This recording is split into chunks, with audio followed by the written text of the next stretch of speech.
വീട്ടിലിരുന്ന് സിനിമ കാണാൻ പറ്റുവച്ചാൽ അതൊരു സൗകര്യം തന്നെയാണ്. അച്ഛനും ഒന്നും ഇപ്പൊ വേണു കാർ അയച്ചു. വരണമെന്ന് വിചാരിച്ചിരിക്കുമ്പോ അതൊരു സൗകര്യമായി. മുത്തച്ഛന്റെ കാര്യം എഴുത്തച്ഛൻ നോക്കിക്കോളും. അയാൾ അവിടെ കിടക്കുകയും ചെയ്യും. ചായ വേണോ അതോ കുളിച്ച് തൂണ് കഴിക്കണോ? അമ്മയാണോ ഇപ്പൊ ഇവിടെ ഭരണം? ദേവി വേണുവിന്റെ കൂടെ അങ്ങാടിയിൽ എന്തോ വാങ്ങാനുണ്ടെന്നും പറഞ്ഞു പോയി. കൃഷ്ണേട്ടൻ ചെക്കപ്പ് നടത്തിയത് വിസ്തരിക്കുന്ന കേട്ടപ്പോ അച്ഛനും ഒരു മോഹം. വേണു കൊണ്ടുപോയിരുന്നു. ഒരു വസ്തുവില്ല, പ്രഷർ ഇത്തിരി ജാസ്തിയാ. അത് ദിവസം ഒരു ഗുളിയായി. അമ്മേ രാജമാമ, രാജമാമ കുട്ടികൾ പറയണത് ഇങ്ങനെ വാങ്ങിക്കൊടുക്കാൻ തുടങ്ങിയ ഒരു അവസാനം ഉണ്ടാവോ? ആ, ഞാൻ നിന്നെ ട്രൈ ചെയ്തോണ്ടേ ഇരിക്കുകയായിരുന്നു. നീ എന്താ പിന്നെ വിളിക്കാഞ്ഞേ? എന്തായി? ഒക്കെ വല്ലാത്ത വില. പക്ഷെ നല്ല സാധനങ്ങളല്ലേ, വിലയുണ്ടാവും. കുട്ടികൾ പറയേണ്ട താമസം എടുത്തു വെക്കാൻ പറയും വേണം. വില എന്താണെന്നുള്ള ചോദ്യമില്ല. അങ്ങേർക്ക് പെട്ടെന്ന് പൂനെക്ക് പോകേണ്ടി വന്നു. ഡിസ്കഷൻ കഴിഞ്ഞില്ല. പൂനെ എന്ന് പറഞ്ഞാൽ അന്റാർട്ടിക്ക മറ്റാണോ? 35 മിനിറ്റ് ഫ്ലൈറ്റിന്. 2 ദിവസം അവിടെ ബിസി ആവുമെന്ന് ഉറക്കുന്നു. അപ്പൊ തിരിച്ചു വരുന്നവരെ നീ വെയിറ്റ് ചെയ്യണം. ആവശ്യം നമ്മുടെ അല്ലേ? നിങ്ങളെയൊക്കെ ഓരോ കാര്യം ഏൽപ്പിച്ചാല് രണ്ടാലൊന്നറിയാൻ നേരെ മടങ്ങി വന്നിരിക്കുന്നു. ആ ശരി, ഞാനൊന്നുകൂടെ വിളിക്കട്ടെ. സൗത്തിലേക്ക് വരുന്നുണ്ടെന്നറിയാം. ഞാനൊന്ന് പോയി വരാം. ഉണ്ണാൻ എന്നെ വെയിറ്റ് ചെയ്യണ്ട. ആ ദേവി, കുട്ടികളുടെ 1-2 ചില്ലറ സാധനങ്ങൾ കൂടെ വാങ്ങാനുണ്ട്. വൈകുന്നേരം അതോട് വാങ്ങിച്ചു കൊടുക്കും. റെഡി, ഏൽപ്പിച്ചു കഴിഞ്ഞു. എന്താ വേണേറ്റിന് ദേഷ്യം പിടിച്ചിരിക്കുന്നത്? ഏകദേശം മനസ്സിലായി. ഏൽപ്പിച്ച പണി കഴിഞ്ഞിട്ട് പോന്നാ മതിയായിരുന്നില്ലേ? മടങ്ങി വരാതെ അവിടെ തന്നെ ഇരുന്നാൽ കൂടുതൽ സൗകര്യമായിരുന്നു അല്ലേ?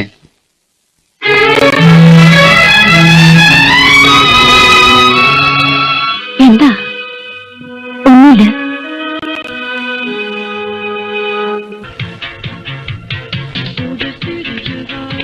ഹലോ രാജൻ, ബോംബെയിലാണെന്ന് ആരോ പറഞ്ഞു. ആ, എഞ്ചിനീയർ ആവശ്യം ഞാൻ വിളിച്ചിരുന്നു.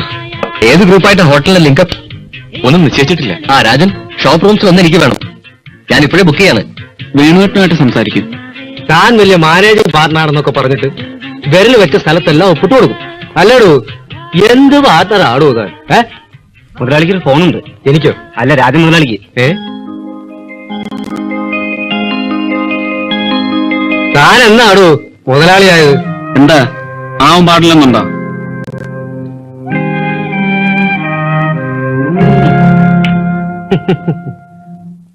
ഊണെടുക്കട്ടെ? വേണ്ട, ഞാൻ കഴിച്ചിരിക്കുന്നു. എല്ലാവരും കഴിച്ചു. 10-10:30 വരെ കാത്തു.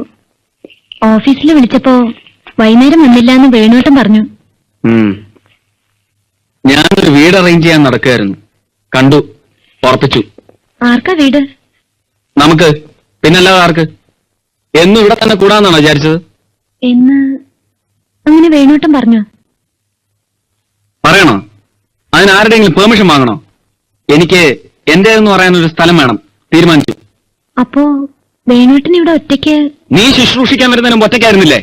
അയ്യോ പതുക്കെ. അപ്പുറത്തെ മുറിയിൽ അപ്പുണ്ണേട്ടനും മാലേച്ചും കിടന്നിട്ടില്ല. അളിയച്ചാരും വന്ന. ഇനി ആരുണ്ട് നാട്ടിൽ നിന്ന് വരുന്നു വരാൻ ബാക്കി? ഓ, മുത്തശ്ശനുണ്ട്. മുത്തശ്ശനെ എഴുത്തച്ഛനെ കൂടെ കെട്ടിയെടുക്കായിരുന്നില്ലേ? വേണുവേട്ടൻ മുഖേന എന്തോ ഒരു കോൺട്രാക്ടിന്റെ കാര്യം ശരിയാക്കാൻ വന്നതാ അപ്പുണ്ണേട്ടൻ. നക്കാപ്പിച്ച കൊഴിഞ്ഞു വീഴുന്നത് നോക്കി എല്ലാവരും തൊഴുതു നിൽക്കുകയല്ലേ? ഈശ്വരനെ പോലെ ആശ്രിത വത്സലനായി ഇദ്ദേഹത്തിന്റെ ഒരു അഭിനയം, പ്രജകളായി നിങ്ങളുടെ അഭിനയം കാണുമ്പോ അറയ്ക്കും. അയ്യോ പതുക്കെ. വേണുവേട്ടൻ ഉറങ്ങിയിട്ടുണ്ടാവില്ല. എന്തൊക്കെ ഈ പറയണേ? കേട്ടാലെന്താ, തല പോവോ? നോക്കൂ, എടുത്തു ചാടി ഒന്നും നിശ്ചയിക്കണ്ട. വീടെടുക്കുന്ന കാര്യമൊക്കെ വേണുവേട്ടനുമായിട്ട് ആലോചിച്ചിട്ട് മതി. വേണുവേട്ടൻ പറയുന്ന പോലെ ചെയ്യാം. ഇനി എനിക്ക് ഒരു ഭയമേ ഉള്ളൂ. അയ്യോ, വേണുവേട്ടൻ ഒറ്റയ്ക്കല്ലേ, ഞാൻ ആ മുറിയിൽ കൂടെ കിടന്നോട്ടെ എന്ന് നീ ചോദിക്കുന്നത് എന്നാണെന്ന് കാത്തിരിക്കുകയാണ് ഈ ഉള്ളവൻ. പറഞ്ഞാലുണ്ടല്ലോ.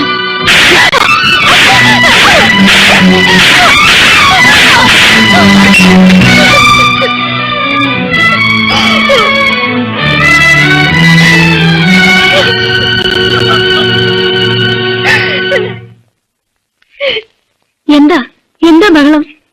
ഒന്നുമില്ല.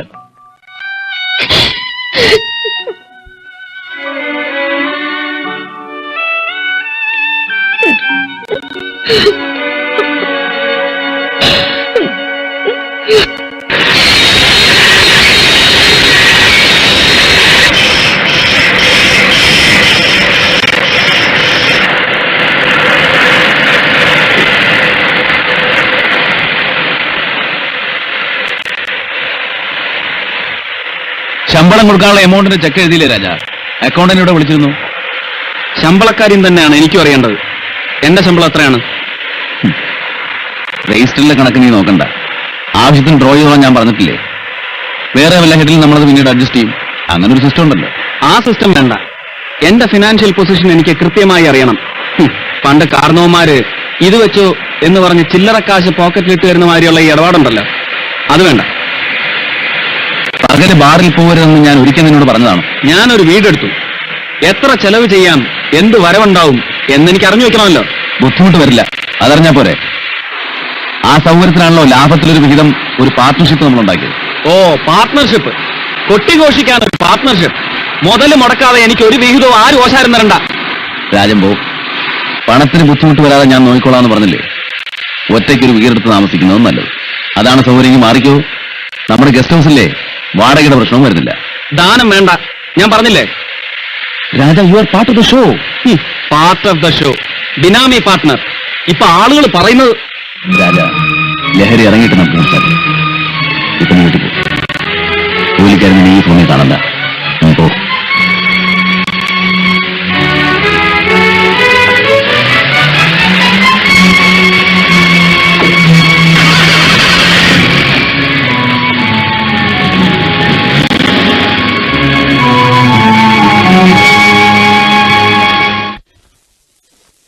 വേണ്ട, പോകണ്ട. സ്ഥിരമായിട്ട് തന്നെ താമസിച്ചോളണം. സ്വന്തം ബന്ധുക്കൾ വരാറില്ലേ? അവരെ വിളിച്ചോ താമസിപ്പിക്കണം. ഉറപ്പേ, ഞങ്ങൾ നിങ്ങളുടെ ജനതയല്ലേ താമസിക്കുന്നത്. അച്ഛനൊന്നും മിണ്ടായിരിക്കും. ഒന്നുമില്ലെങ്കിൽ വേണോട്ടം കേട്ടാ എന്ത് തോന്നും? ആ, കണ്ടിട്ട് പോവാന്ന് വെച്ചിട്ടാ ഇരുന്നത്. ഓ, എനിക്കിവിടെ വേറെ ഇത്തിരി പണിയുണ്ടായിരുന്നു. കൂട്ടത്തിൽ ഇവിടെ കൂടെ കയറാലോന്ന് വെച്ചു. അത് നന്നായി. പിന്നെ ഞാൻ കാണുന്നത് തുറന്നു പറയും. ആർക്ക് ഇഷ്ടാലും ഇല്ലെങ്കിലും. ഇപ്പോൾ ഞാൻ സംസാരിച്ചത് ചിലർക്ക് ഇഷ്ടമായിട്ടുണ്ടാവില്ല. മകൻ കല്യാണം കഴിച്ചെന്ന് വെച്ച് എല്ലാവരും ഒന്ന് കുടിപാർക്കണേനും ഒരു അതില്ലേ? നനഞ്ഞേരം കുടിക്കാതിരിക്കും. എടോ, എന്റെ മകന്റെ അടുത്ത് വന്ന് താമസിക്കാൻ എനിക്ക് തന്റെ സമ്മതം വേണം. ടാക്സി നിർത്തിയിരിക്കുക, ഞാൻ ഇറങ്ങട്ടെ. ആ. ദേവി, എന്താ അതില് തെറ്റ്? ഈ ഭാഗത്ത് ഇനിയും വലിയ വർക്ക് കിട്ടുവെച്ചാൽ ഇവിടെ എവിടെയെങ്കിലും ഒരു വീടെടുത്ത് താമസിച്ചാൽ എന്താ? അവിടുത്തെ നമ്മുടെ വീട് വാടകയ്ക്ക് എടുക്കാൻ എത്രയോ ആളെ കിട്ടും?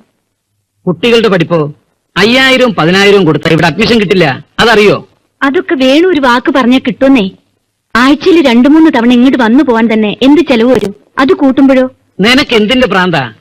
ഒരു കാര്യം ചെയ്യൂ, വേണു വന്നല്ലോ, വേണുവിനോട് അഭിപ്രായം ചോദിച്ചു നോക്കൂ. അത് വേണു നിശ്ചയിക്കേണ്ട കാര്യമല്ല.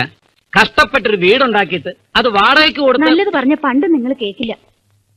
വേണു വിചാരിച്ചാൽ നിനക്കും കുട്ടികൾക്കും ചെലവിന് വരുന്ന ഞാനാ, വേണുവല്ല. മിണ്ടായിരിക്കണുണ്ടോ?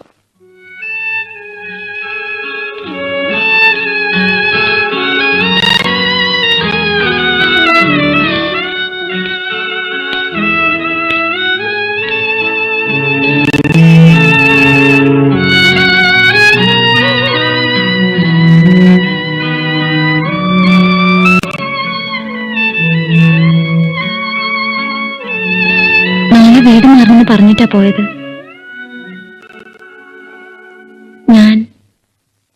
ഞങ്ങൾ പോട്ടെ.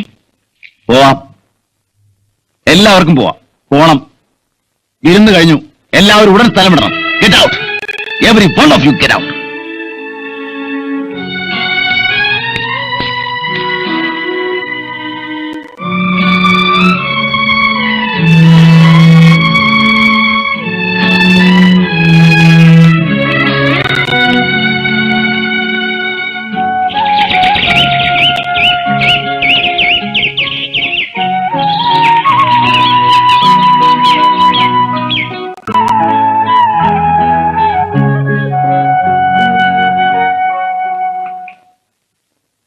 നേരം കുറച്ചായി.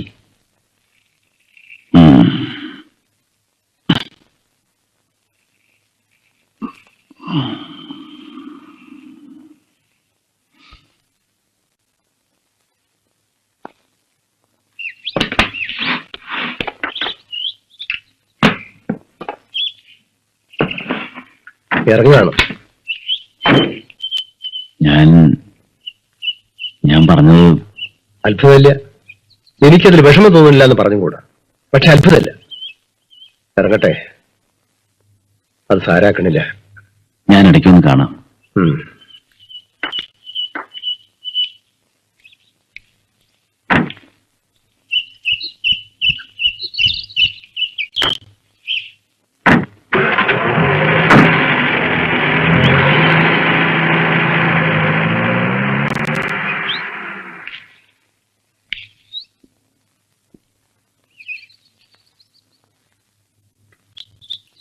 രാഹുകാലം 7:30. അതിനു മുമ്പേ അവിടെ കയറണമെന്നും പറഞ്ഞ് രാജനും ഭാര്യയും നേരത്തെ തന്നെ ഇറങ്ങി. ചോദിച്ചപ്പോ വിളിച്ചു നിർത്തണ്ടെന്ന് രാജൻ പറഞ്ഞത്.